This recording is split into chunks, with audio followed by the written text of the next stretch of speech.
Let's just we'll start with Rob. Season starts tomorrow. Just kind of what's the excitement level for the team?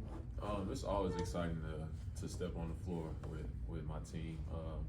It's just, this is my last year, so it's just exciting to just know, just looking back on where I came from, just this is the first game. So, and I want to do it with nobody else besides this team.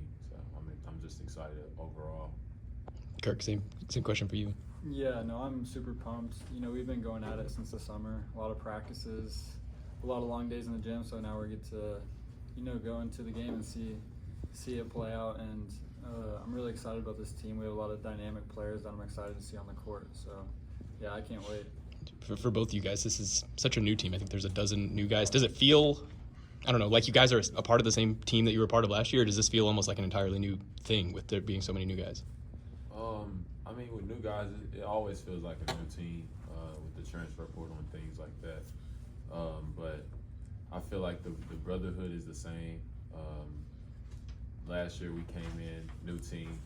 I feel like we mended, we made a brotherhood. Still keep up with them guys to this day, and I feel like it's the same way with this team. Since day one, we found a way to mend together, become a brotherhood, become a team, become brothers on and off the floor.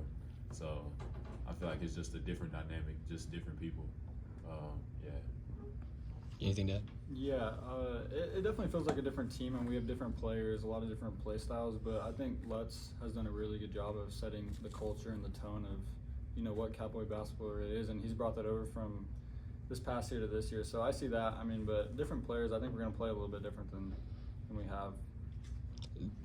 Talking with the new guys, they all said that first practice was rather eye-opening, especially the Euro guys, just about how difficult it was. You guys have obviously been through this before, so were you kind of interested going in? Like, I wonder how these guys are about to handle this. What was that like?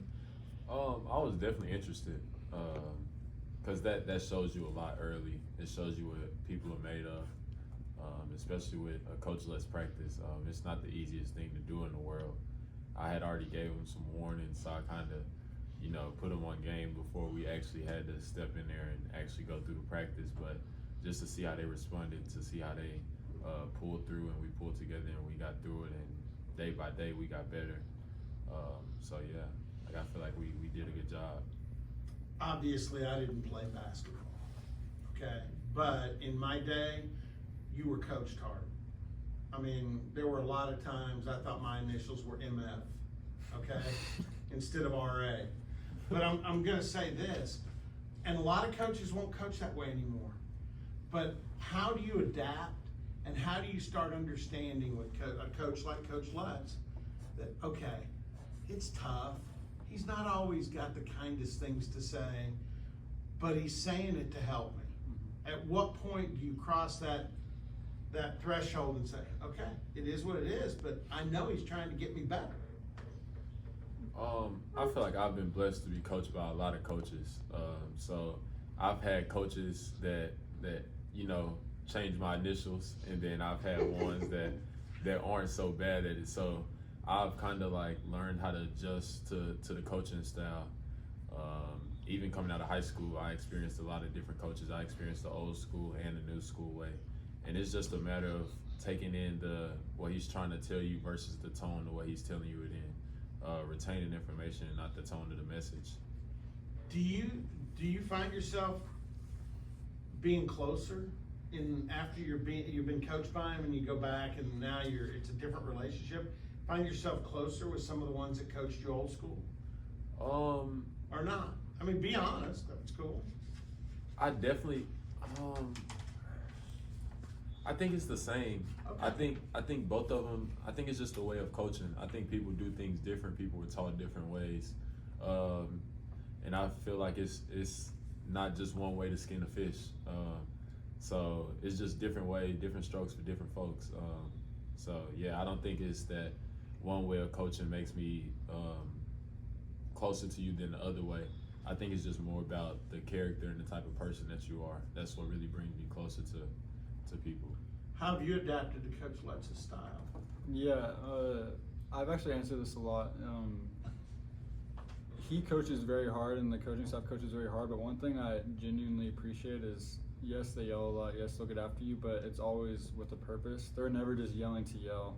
And so once you get past that, and you can see, okay, like, yes, he's correct. Yes, I do need to help over. Yes, I didn't block out, and you can get past the yelling. Like rarely, I can't even remember a time where he's just yelled. Like there's always been a purpose, and same with our assistants. That's one thing I appreciate about here a lot. Who rides your rear end more, your wife or Coach Les? Oh man, probably my wife. Yeah, she. Did you see my black eye I had a week ago? No, I'm just kidding. I got that from practice. I didn't get to see the SMU exhibition, but I thoroughly watched the Auburn one.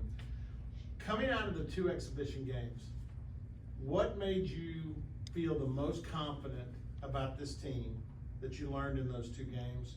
And what's your biggest concern after those 2 games? For both you guys. The most confident is, I feel like we have a lot of bodies. We have a lot of players that can go out there and play. I feel like we all be locked in. I feel like we're together. I feel like it's really like a brotherhood. It's not a lot of pointing the finger. It's not a lot of you did this. It's kind of like we did this. This is what we need to fix. And I would say the thing that I wouldn't say it concerns me, but what we need to get better at, and just be more consistent with it, is just like the overall defensive end, just being able to communicate, rotate, just trusting your teammate to be in their right spot so you do your job. I feel like that's the thing that we have to just be more consistent at. We do it in spurts, but it's just doing it for a full 40 minutes, and I feel like that's the biggest thing.